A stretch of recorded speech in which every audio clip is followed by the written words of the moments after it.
Hello and a warm welcome to Personal Finance. I'm Gugulethu, Cele. Now, the tax filing season for individuals kicked off on the 1st of July this year. Many view the process as stressful and very difficult, but joining us to ease the tax paying process is Busisiwe Mdletshe, who's the CEO of BTMT Capital. Good to have you with us today, Sis Busi. Thank you, Gugulethu. It's a pleasure to be here again. Fantastic. Hopefully you'll help myself as well as the viewers to be able to navigate this whole avenue regarding tax. And the first thing that comes to mind is that, like myself and many other viewers out there, we are employees of large entities or corporate structures. What does the tax season mean for us as individuals who are salaried and taxpayers at the end of the month? Yeah. The tax season is for individuals, like you've correctly said.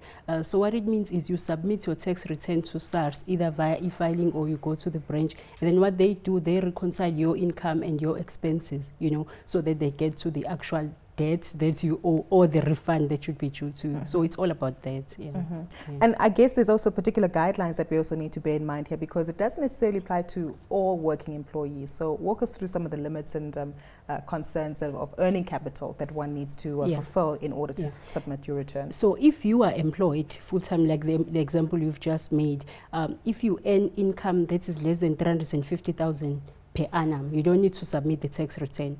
Unless you have other income. So let's say maybe you have other income from investments, you have other income from, let's say, properties where you earn rental income, then you have to submit the tax return. The reason why you don't need to submit one if you earn income of about 350,000 per annum is your income will obviously reconcile to what SARS is. So now there won't be any additional debt or a refund that will be due to you. So that threshold is very, very important if you only survive on one income that is from your employer. Yeah. Talk to us about deadlines, because so often we think we've got the whole year to submit these returns, but that's not the reality, right? Yeah, so the tax season runs up to the 25th of November. That is for people who are only salaried, and those people are called regular taxpayers or non-provisional taxpayers. But if you are a provisional taxpayer, that is someone who's got other income other than a salary. So we are looking at things like rental income if you own properties. We are looking at things like dividends if you have shares if you've invested somewhere. So if then you have those other incomes, then you become a provisional taxpayer. How do you know, though, that you become a provisional taxpayer? Because there's some people that might earn rental income but yet haven't applied to be provisional So by virtue of you having that other income, so you need to advise SARS that you have other income, and then you become a provisional taxpayer. It's that simple. And then your deadline then will be the end of January next year. Yeah. How does it work then for individuals like myself and my colleagues in the industry who might participate in external work, whether they have their own bakery companies or their own camera firms, or someone who basically is a freelancer in the industry? Yes. Would this also apply to them? It will apply to them. And also what I need to emphasize on those kind of people, so it will mean they are salaried and they have trade income. That will be called trade income. Okay. Now with trade income, you need to have the financial records of that business of yours. So you need to have proper financial statements, that show the accurate income that has been generated by the business and the actual expenses. So all of that will be incorporated in your tax return. Let's say for you now as a sole proprietor or as an individual. So when you submit your tax return, you will have gross income from your employer, and then you will insert a portion of you will insert a line which talks about your trade income from your other business. Yeah, but because you will do that because you are a non-juristic, so you are like an individual, you are a sole prop or you are in partnership. But if your other business is registered formally, like as a CC or a PTY LTD, you don't need to do that because that will have to be treated on its own. It's a separate juristic person. Yeah. On that particular note, though, if it is a separate juristic person and you have this registered entity, can you also go about filing a tax return in the same manner that you would as an individual? You can file the tax return, but they don't fall within this tax season, because as soon as the financial year ends for that juristic person or for that company, then you'll have to file in the tax return. Yeah, this is specifically for individuals, but then the individual, like we have said, will have to declare the trade income provided he was operating as a sole prop or he was in partnership with other people. If you don't, we know that there's significant penalties and fines, right? They are. You don't want to, to deal with that, because if let's say, for example, now we said the tax season is up to the 25th of November. If you don't submit within the tax season, then you'll face penalties of up to 10%, which is delayed taxes, where you delay to pay your taxes, sorry, and you'll have to pay interest on the late payment. Sure. But let's say maybe for some reason you have just tried to manipulate your figures now and did not declare everything to SARS. So the penalties are just bad, because then you can pay up to 200% understatement penalties to SARS. 200%? 200% understatement penalties, and it's not worth it, you know. So you might as well submit now and submit everything accurately.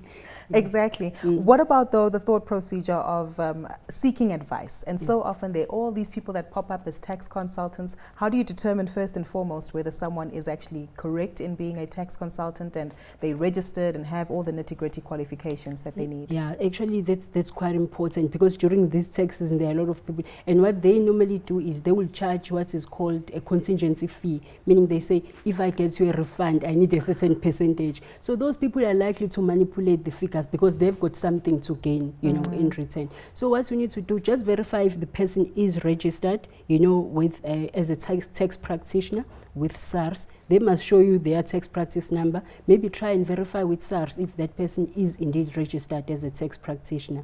And then when the person prepares your tax return, ask him to show you before they submit. Even if you are a layman when it comes to taxes. I mean, let's say a person claims kilometers that you've never traveled in order to inflate the refund. It's something that you can see, even if you are not a tax expert. True. So request to see the final calculations before they are submitted to SARS, because at the end of the day, you are the taxpayer, so you will be in trouble. Exactly. I can't come back to SARS and say, well, by the way, Busi helped me with this, so even maybe she needs Busi to... won't be around at that time. Precisely. Yeah. You mentioned something so critical as well with regard to kilometers and all these issues that are stated in the tax return, because a lot of it does need supporting documents. Yes. How critical is that in ensuring that you have the latest documents which are safe, secured from the individuals that you interact with? It's very, very critical, Gugulethu. It's very, very critical. What I would say to taxpayers is, before you make any submission, try and get all the supporting documents first. So when you get the supporting, once you've gotten all the supporting documents, only then you should submit your tax return, because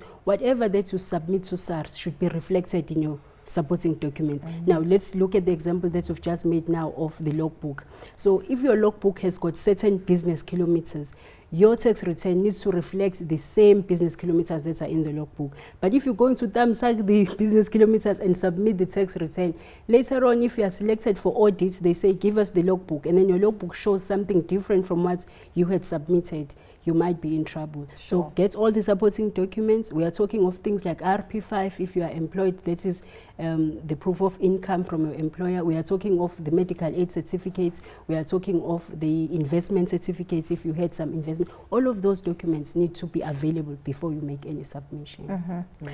I want us to also explore the element of this process of submitting a tax return. We know that it's for free, but if you do speak to a consultant or someone who assists you with it, what's a fair price to pay here? Is there a range that we can quote? It's very difficult to state that, because it depends on also the experience of the person, you know, and the scope of your work as well, because you might just be an ordinary employee that just earns a salary, so there wouldn't be a lot of things that need to be done with your tax return, you know, so it varies, you know. But the institutes for tax professionals, what they say is, the person, when they submit your tax return, they need to charge you an hourly rate. So they mustn't charge you a contingency fee. So by contingency fee, what I mean is, they mustn't say, I'm going to charge you a certain percentage depending on the results. That's not how it works with the tax returns. Unlike tax planning, where they give you an advisory. So when they give you an advisory, they can take that route of contingency fees. So whatever that you get into, the rates, whatever the rate that the person might quote you, but it must be per hour. Yeah. Just before we do go to our notes to self feature, where we highlight some of the key considerations from tonight's conversation, what about those who find themselves in a difficult position, haven't been entirely honest with SARS all these years, and now want to come clean? Do they still have an opportunity to do so? They do have an opportunity if they voluntarily want to come clean, there's something called voluntary disclosure. Okay. So they can go to SARS and say, I've been a bad child, please. Because we know how that often goes down. When people find themselves in the wrong, then they're too concerned about being honest again, given the penalties. They can do that. Most of the time it would be when they've under-declared income or they've claimed expenses that were not supposed to be claimed for business or for their personal, personal returns. So they can go to SARS and do a voluntary disclosure. But if SARS has not assessed them already, so they can go to their tax return on e-filing and they can still edit and change the figures. So only when you've been assessed that you have to alert SARS. They say, by the way, that tax return is not so honest. Exactly. We've said quite a bit, Busisiwe, and I want us to perhaps to get a quick recap of the key considerations that viewers need to bear in mind. What do they entail? What's important is, like we've spoken about the supporting documents, make sure that you have all the supporting documents, all the supporting documents that you have must be valid before you make it a submission.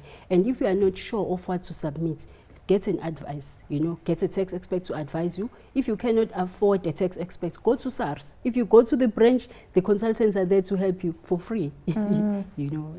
Exactly. And make sure you don't miss the deadline as well. Otherwise, yes, otherwise 10% and interest, So, and what I would say is other employers, they make it strict. They say, if you are employed by this organization, we want a tax clearance for you as an individual. That is a way of encouraging the employees to submit. So they say after the end or after the expiry of the tax season, we want the tax clearance certificates of all the employees. I think that's a good practice. Wow. Because as an individual, you can also get your own tax clearance certificate. But I'm not saying all employers must do that, otherwise people will hate me. Causing headaches for some people, huh? And maybe myself included. But thank you so much for your time today, Busi, painting a picture for us as to how to navigate the tax environment for the moment. But that's how we wrap things up for Personal Finance tonight. A big thank you once more to Busisiwe Mdletshe, who's the CEO of BTMT Capital.